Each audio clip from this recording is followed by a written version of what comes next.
ओम श्री गणेशाय नमः। जय श्री कृष्णा, राधे राधे। नमस्कार प्रिय भक्तजनों, स्वागत है आप सभी का आपके अपने YouTube चैनल खुशी ज्ञान सागर में। प्रिय श्रोतागण, आज जेठ मास के कृष्ण पक्ष की चतुर्थी तिथि है और आज सुख संपत्ति पुत्र देने वाले संकष्टी चतुर्थी का व्रत है। तो सबसे पहले आप सभी भक्तजनों को संकष्टी चतुर्थी व्रत की हार्दिक शुभकामनाएं।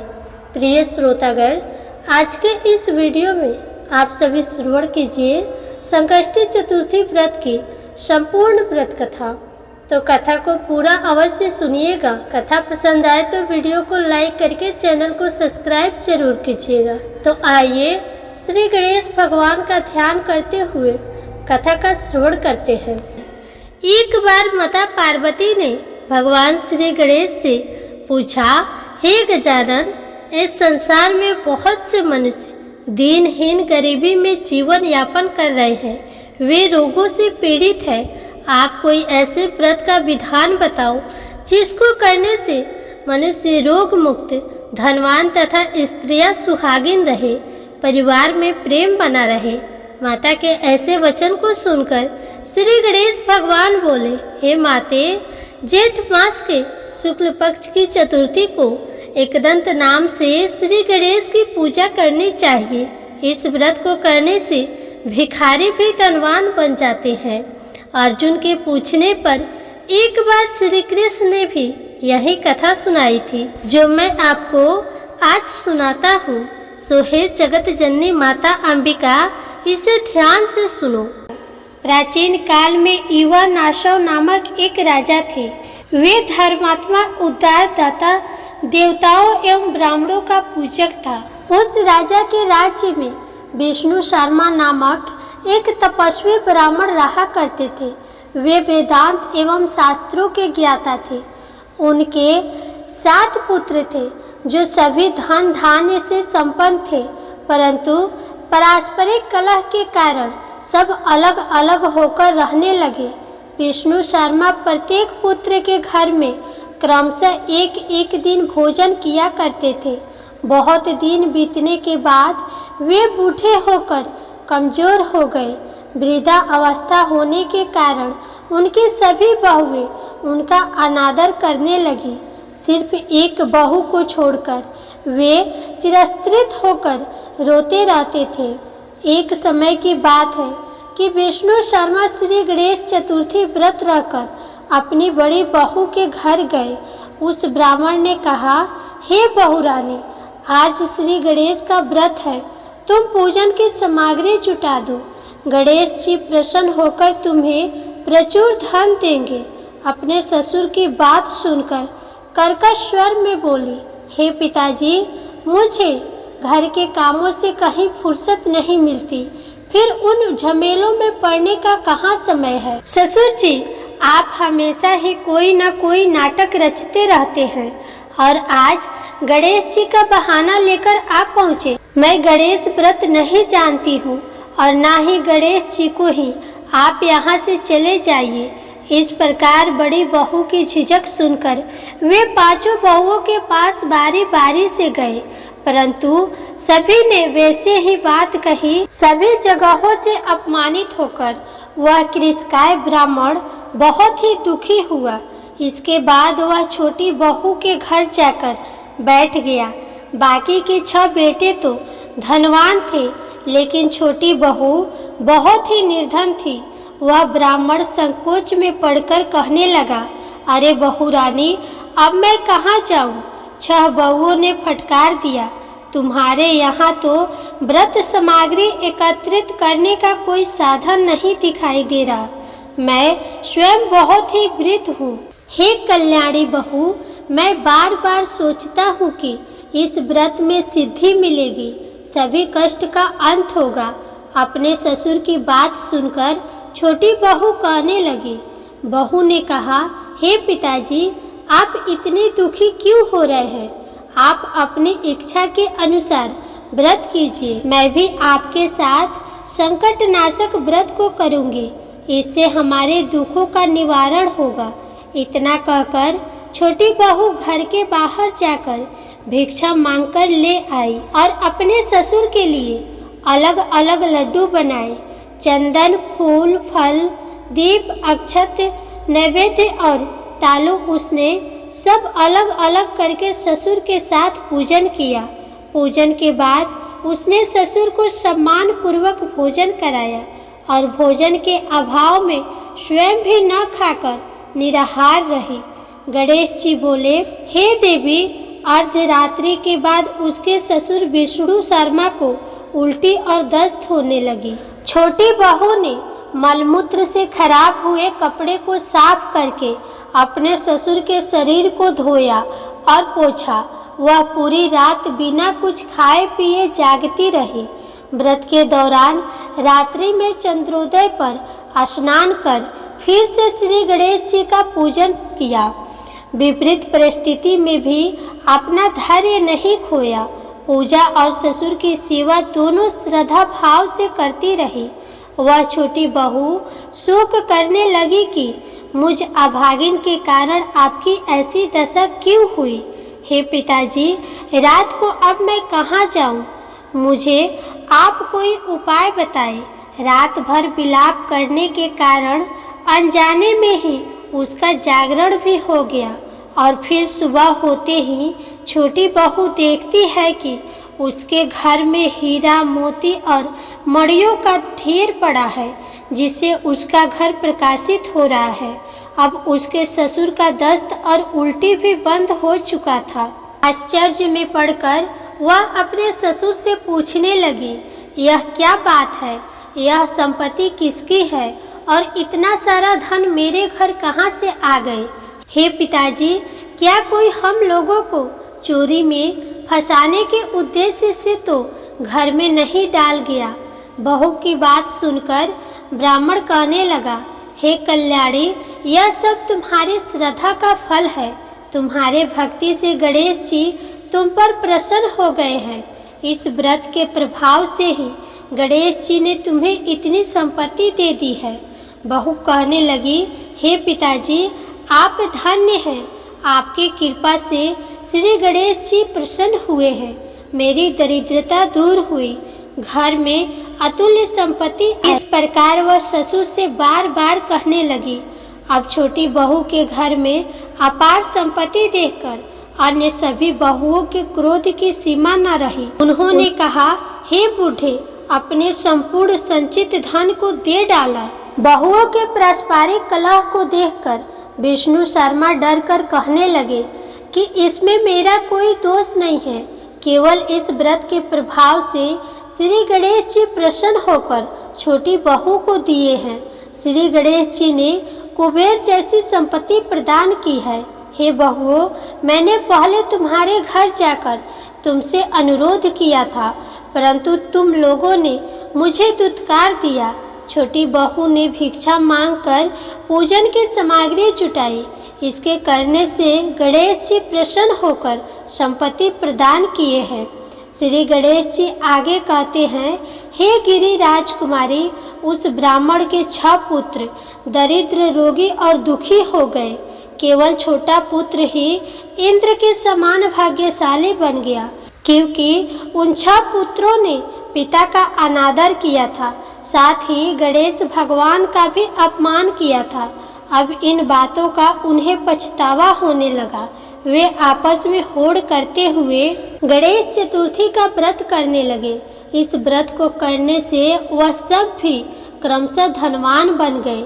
इस प्रकार दूसरे लोग भी इस व्रत को करेंगे तो उनका भी घर धन्य धान से भरा पूरा रहेगा। सावन कृष्ण पक्ष चतुर्थी को गजानन नाम से गणेश जी का पूजा करनी चाहिए। पूजा का विधान इस प्रकार से बताया गया है। इस दिन खीर में कनेर के फूल मिलाकर गुलाब बास की लकड़ी से हवन करना चाहिए। विद्वानों का मत है कि आहार में घी और चीनी ले। तो हे माते, श्री कृष्ण जी अर्जुन से कहते हैं, हे अर्जुन, गणेश चतुर्थी व्रत के प्रभाव से राज्य की कामना वाले को राज्य की प्राप्ति होती है। इसलिए हे राजन, आप भी इस व्रत को शीघ्र ही करिए। फलस्वरूप आप कष्टों से छूटकर राज्य का सुख भोग पाएंगे। श्री कृष्ण जी के मुख से इस कथा को सुनकर अर्जुन तथा युधिष्ठिर सहित सभी पांचों भाई बहुत प्रसन्न हुए और व्रत करके श्री गणेश जी की कृपा से अखंड राज्य के अधिकारी हुए। तो एक बार प्रेम से बोलिए श्री गणेश भगवान की जय। जय हो गणेश भगवान। जैसे आपने उस छोटी बहू को दिया वैसे ही अपने सभी भक्तों को देना। कथा कहानी कहने वाले, सुनने वाले तथा हुनकारा भरने वाले सभी भक्तों को देना। जय गणेश भगवान। प्रिय भक्तगणों, इस कथा को पूर्ण करने हेतु अब आप आगे सुनिए अंधी बुढ़िया माई और गणेश जी की कथा। इस कथा के अनुसार बहुत समय पहले की बात है। किसी गांव में एक बुढ़िया माई रहती थी जो भगवान श्री गणेश की अनन्य भक्त थी।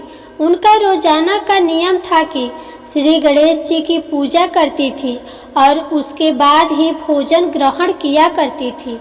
उनके पति को गुजरे हुए 2-3 वर्ष हो गए थे। उनका एक बेटा था तथा उनकी बहू भी आ चुकी थी। बुढ़िया माई के बेटे को एक बहुत ही बुरी लत थी। वह बहुत ज़्यादा जुआ खेला करता था। इसके कारण उसके घर में धीरे धीरे कंगाली आ जाती है, क्योंकि वह लड़का कुछ भी काम नहीं करता था, ऊपर से जुआ खेला करता था। उसके पिता के मरने के बाद वह लड़का गलत संगत में पड़ गया था। वह अपने बिगड़ैल मित्रों के साथ घूमता और आवारागर्दी करता था। इस बात को लेकर बुढ़िया माई काफ़ी चिंतित रहती थी और साथ ही उस लड़के की पत्नी भी बहुत दुष्ट प्रवृत्ति की थी। अपने सास की तनिक भी चिंता नहीं करती थी। एक बार की बात है, अपने बेटे के इस व्यवहार से तंग आकर बुढ़िया माई श्री गणेश जी के मंदिर में जाती है और वहाँ बिलख बिलख कर सुबह से शाम तक रोती रहती है और गणेश भगवान से एक ही प्रार्थना करती है कि वे उनके पुत्र को सद्बुद्धि दे। बुढ़िया माई के करुण पुकार को सुनकर गणेश भगवान को बहुत दया आई। उन्होंने बुढ़िया माई के पुत्र की बुद्धि को घुमा दिया। अब उस लड़के को सब कुछ समझ में आ जाता है। अब वह लड़का गांव छोड़कर शहर में धन कमाने के लिए चला जाता है। शहर में जाकर वह लड़का एक सेठ की दुकान पर काम करने लगता है। इधर उस लड़के की पत्नी उसकी माँ के साथ बड़ा ही बुरा बर्ताव करने लगती है, क्योंकि अब घर पर उसका पति नहीं था और वह उसकी सासू माँ 2 ही जन थे। एक दिन की बात है, बुढ़िया माई ने अपनी बहू से कहा, हे बहू, मुझे 3 कोना पराठा खाने का मन है, जरा बना तो देना। अब अपनी सास की फरमाइश को सुनकर बहू को बहुत गुस्सा आया। उसने एक बिल्ली को मारकर उसे पकाकर अपने सास के सामने रख दिया। बुढ़िया माई को रात को दिखाई नहीं देता था। अब रात के समय जब बुढ़िया माई भोजन करने बैठी, तब उन्होंने जब भोजन को हाथ लगाया कि पकवान की 1 पूंछ, 4 पैर और 2 कान है। बुढ़िया माई जानती थी कि वह बहुत ही कमज़ोर है, उन्हें रात में दिखाई नहीं देता। अगर बहू से उन्होंने प्रतिरोध किया तो बहू उन्हें मार डालेगी। इस डर से बुढ़िया माई ने उस मरी हुई बिल्ली को अपने चरपाई के नीचे छुपा दिया और अपने बेटे के आने का इंतजार करने लगी और गणेश भगवान का ध्यान भी करती रही।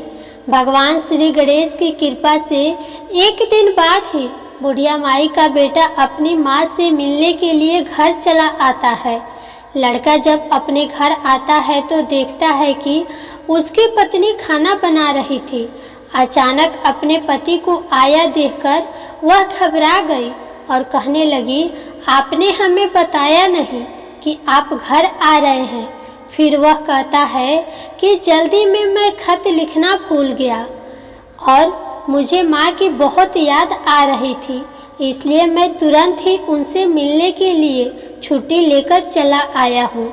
बेटे को जब घर में माँ नज़र नहीं आई तो वह अपनी पत्नी से पूछता है तो वह कहती है कि माँ अभी अभी गणेश जी की मंदिर में गई है, थोड़ी देर में लौटकर आ जाएंगे।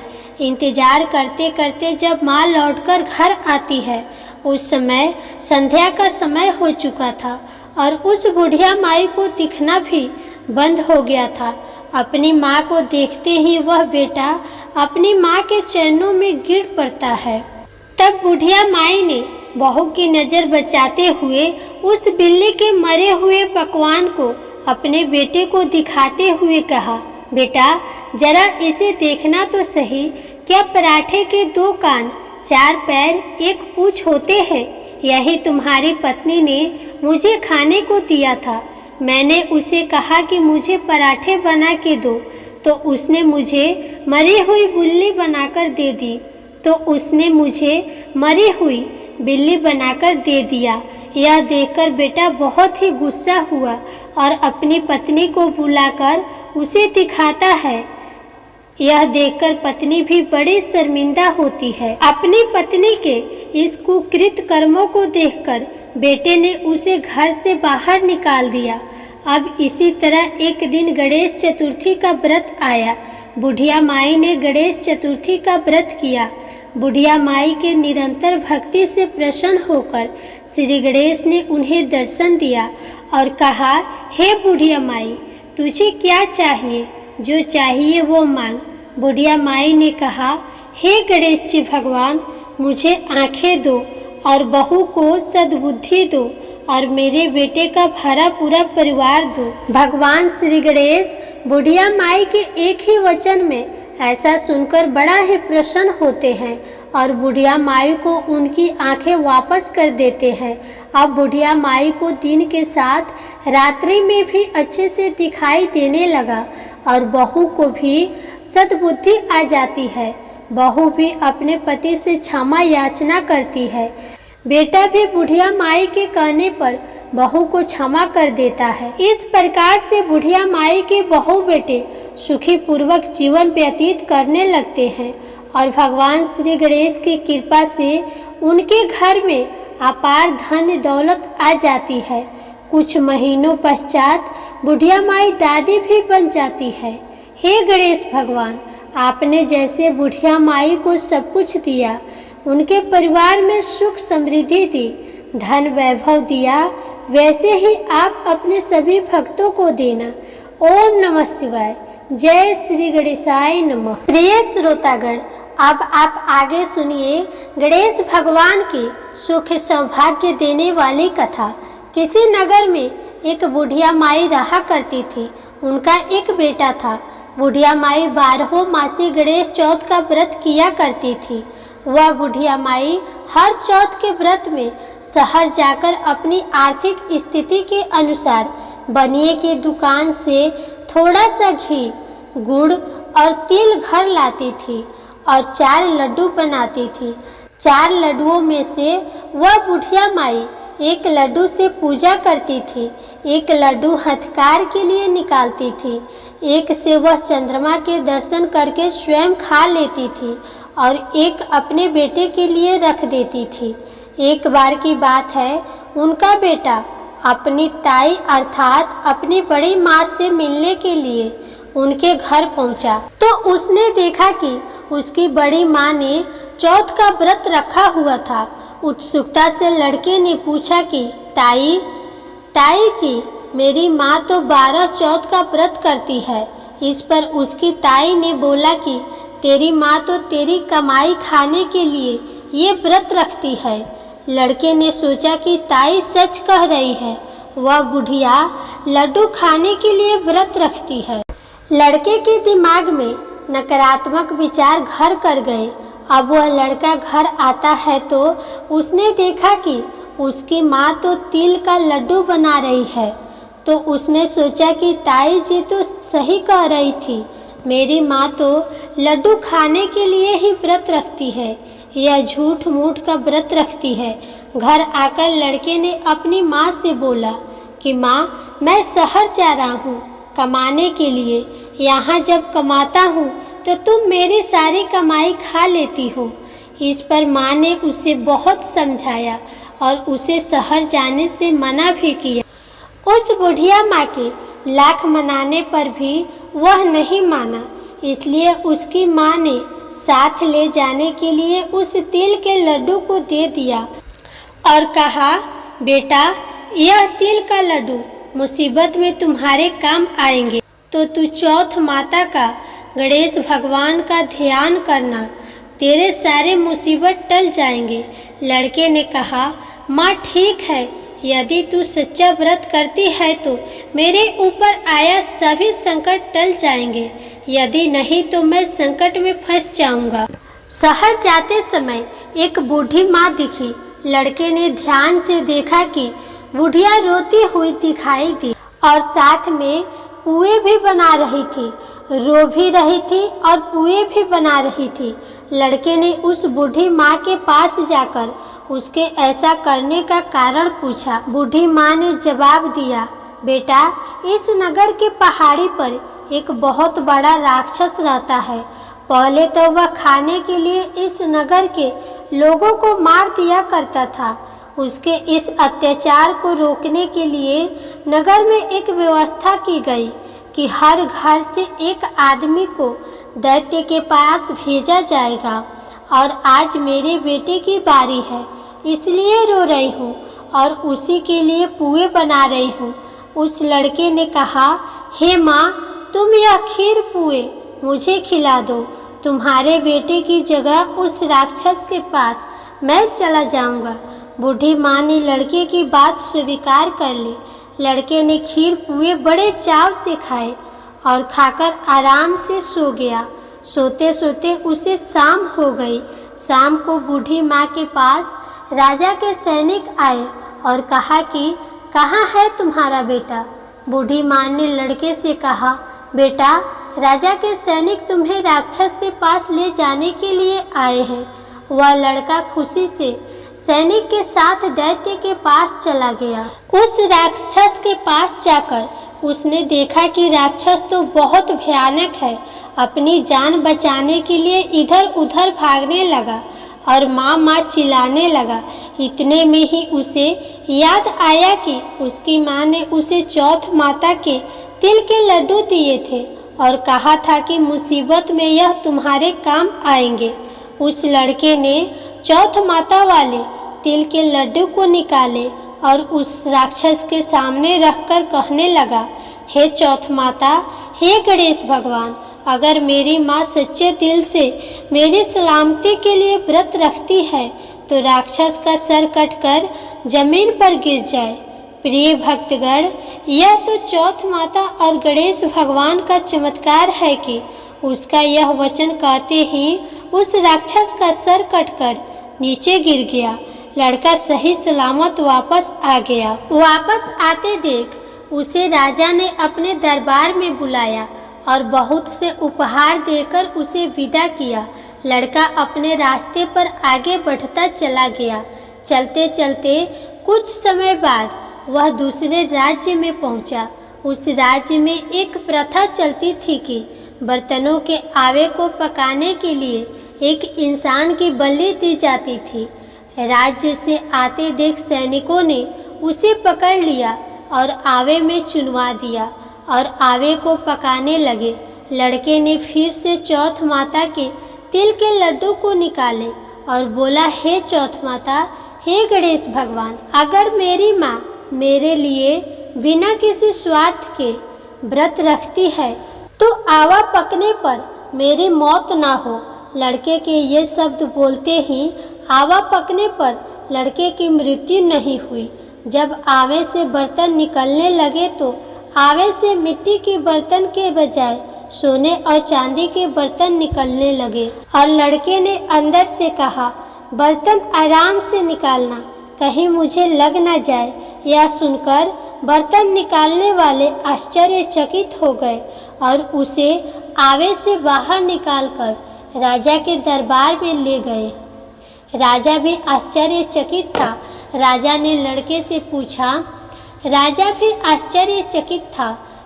ने लड़के से पूछा, अच्छा बताओ, आखिर तुम इस आवे से जिंदा कैसे बच गए?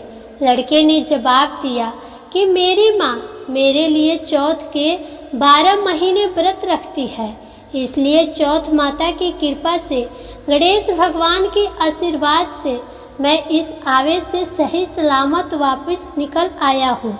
अब देखिए, राजा को लड़के की बात पर यकीन नहीं हो रहा था, इसलिए राजा ने चांदी की सुराही मंगवाई और लड़के से कहा, अगर तुम सच बोल रहे हो तो सुराही की नली से निकल कर दिखाओ। प्रिय भक्तगणों, उस लड़के ने देखा कि एक भौरा सुराही के मुख से बाहर निकला है। लड़के ने चौथ माता का नाम लेकर आंखें बंद करके उस तिल के लड्डू को हाथ में लेकर के कहा, हे चौथ माता, हे गणेश भगवान, अगर मेरी माँ 12 महीने के व्रत रखती है, उसने सच्चे मन से गणेश चौथ तिल चौथ का व्रत किया है, तो मैं भौरा बनकर सुराही के मुंह से बाहर निकल आऊं। देखते ही देखते राजा की आंखों के सामने वो लड़का भौरा बन गया और सुराही के मुख से बाहर निकल आया। राजा ने यह चमत्कार देखा और आश्चर्यचकित हो गया और राजा बहुत खुश हुआ। राजा इतना खुश हुआ कि राजा ने अपनी पुत्री की शादी उस लड़के से कर दी। पूरे नगर में राजा ने प्रचार करवा दिया कि नगर की सारी महिलाएं चौथ माता का व्रत करना आरंभ कर दे। कुछ समय बीत जाने के बाद लड़के को अपनी माँ की याद आई कि मेरी माँ तो बिना किसी स्वार्थ के मेरी सलामती के लिए व्रत रखती थी और मैंने किसी अन्य के कहने पर अपनी माँ को गलत समझ लिया। चौथ माता के आशीर्वाद से, गणेश भगवान की अनुकंपा से अभी तक सही सलामत हूँ। इस कारण लड़के ने राजा से अपने नगर जाने की इच्छा प्रकट की। राजा ने उसकी बातें मान ली और बहुत दान दहेज और हाथी घोड़े देकर विदा किया। लड़के के कई दिन की यात्रा के बाद वह अपने घर पहुंचा। जिस दिन वह घर पहुंचा उस दिन चौथ का दिन था। लड़का उसी बनिए की दुकान में गया जहां उसकी माँ हर चौथ को आती थी। लड़के ने सोचा कि माँ इस दुकान से तिल और गुड़ और घी लेने जरूर आएगी। जैसे लड़के ने सोचा था ठीक वैसा ही हुआ।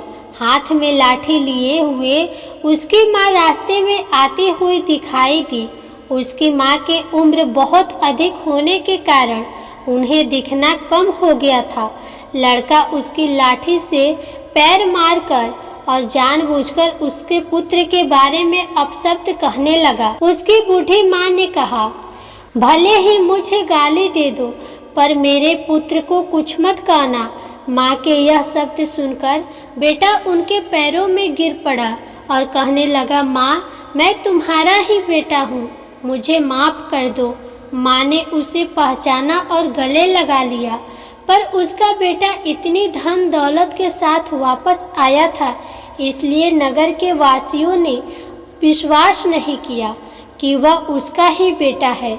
बुढ़िया ने चौथ माता को याद किया और मन ही मन चौथ माता गणेश भगवान से कहने लगी कि मैंने अगर सच्चे मन से तुम्हारा व्रत किया है तो मेरे स्तनों से दूध आ जाए और दूध की धार मेरे बेटे के मुख में गिरे।